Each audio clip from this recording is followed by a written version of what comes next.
peut-être Benjamin Brière. Il est ex-otage en Iran. Et il est resté 1079 jours de captivité. Eh bien, figurez-vous que la Direction générale des finances publiques, après, lui a demandé pourquoi il n'avait pas déclaré ses impôts. C'est une histoire absolument extraordinaire qui dit tout sur notre pays. Je vous propose de l'écouter parce qu'on lui a dévitalisé, si j'ose dire, sa carte vitale. On lui a reproché de ne pas avoir fait, sa déclaration d'impôt. Il était en Iran pendant 1000... Mais, ouais, mais bon, c'est pas une excuse, évidemment. Bon, non, mais c'est kafkaïen, et personne n'y peut rien, en fait. Il n'y a pas de responsable en soi. C'est ce monstre qu'est l'administration. Et écoutez ce qu'il dit, parce que ce n'est pas un détail. Comme vous le savez, le détail n'existe pas. Donc écoutez Benjamin Brière, ex-otage en Iran, et il était interrogé par nos amis du Figaro. Il n'y a aucun suivi, aucun accompagnement, aucune aide. Il faut serrer les dents en rentrant. Et ce n'est pas qu'une question de ressources financières, c'est aussi une facilitation administrative, une prise en charge psychologique, et pas que à l'hôpital, et pas que à Paris, puisque nous n'habitons pas tous à Paris.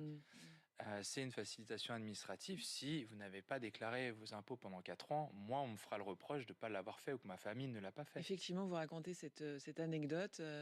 On vous dit, mais pourquoi vous n'avez pas déclaré vos impôts? Vous dites, j'étais en prison. Ouais. Mais en prison, on peut le faire avec une assistante sociale, en France. Pas en Iran, et ma famille n'a pas pu s'en occuper. Et tant bien même, j'avais ma famille, si on met en moyenne 15 minutes toutes les 4 à 6 semaines au téléphone, vraiment les impôts, ça m'a échappé. Enfin, c'est un peu lunaire comme situation, mais je n'en veux pas à la personne qui est en face de moi. Maintenant, j'en veux pas forcément non plus à un système. Par contre, je demande à ce système de se bouger. Donc voilà Benjamin Brière. Alors il a donc rencontré une agente. Même en prison, on fait sa déclaration. Lui a déclaré l'agente. Bon, sa famille aurait pu le faire, a-t-elle ajouté. Ma famille n'a pas pu s'en occuper. Mais moi, je lui en veux pas non plus à cette dame parce que c'est. Mais moi, je lui en veux pas. quand même, si. Éric Nolot. Ben si, parce que écoutez, il y a un moment quand même, elle doit sortir de son rôle officiel pour prendre en considération la personne. C'est pas seulement un contribuable. Il lui est arrivé des choses. Donc j'en veux à cette personne. En tout cas, le bureau Kratistan, c'est ce qu'a dit, je crois, David Lisnard. Écoutez la prise de position de David Lisnard, parce qu'en fait, évidemment, c'est un cas extrême, mais tous ceux qui nous regardent sont aujourd'hui en difficulté avec cette administration. Et encore un des reproches qu'on peut faire à Emmanuel Macron, c'est qu'il n'a pas fait ce qu'il aurait dû faire, réformer l'État. Donc il fait des belles déclarations, il parcourt le monde, mais c'est sûrement important, mais ça serait bien qu'il s'occupe des Français, ou qu'il se soit occupé simplement de la vie quotidienne des Français. Écoutez, monsieur Lisnard.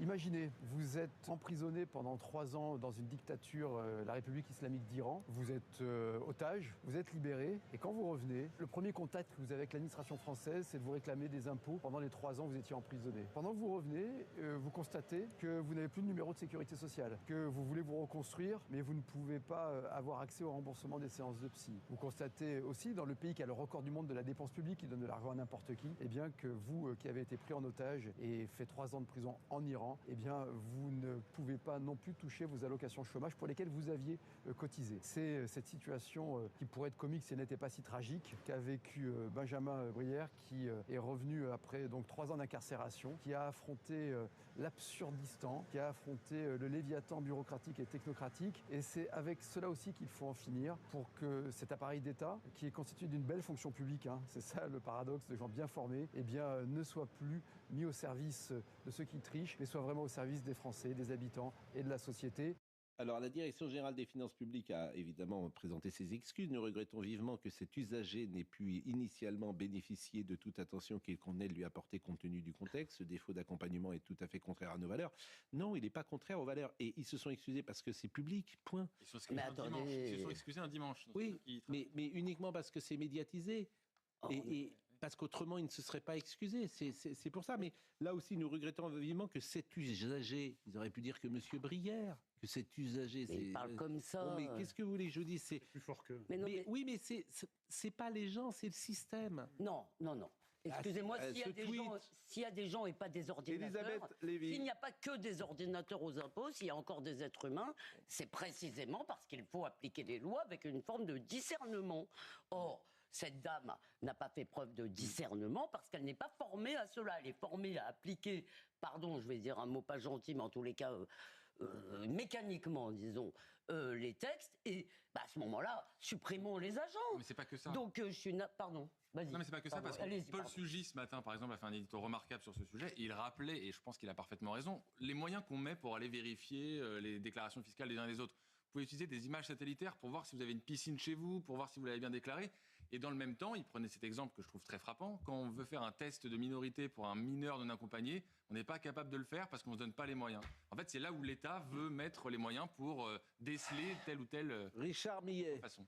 Cet ex-otage est celui dont je parlais l'autre jour, justement, qui entendait les condamnés à mort pleurer la veille de leur exécution. Et en fait, il réunit les deux côtés de Kafka. Parce que quand on parle de Kafka ou quand on est kafkaïen, on pense tout de suite à l'administration. Mais n'oubliez pas que Joseph K. est exécuté à la fin. Et M. Brière aurait pu l'être. Bon, en tout cas, voilà ce qu'on pouvait dire sur ce sujet. Et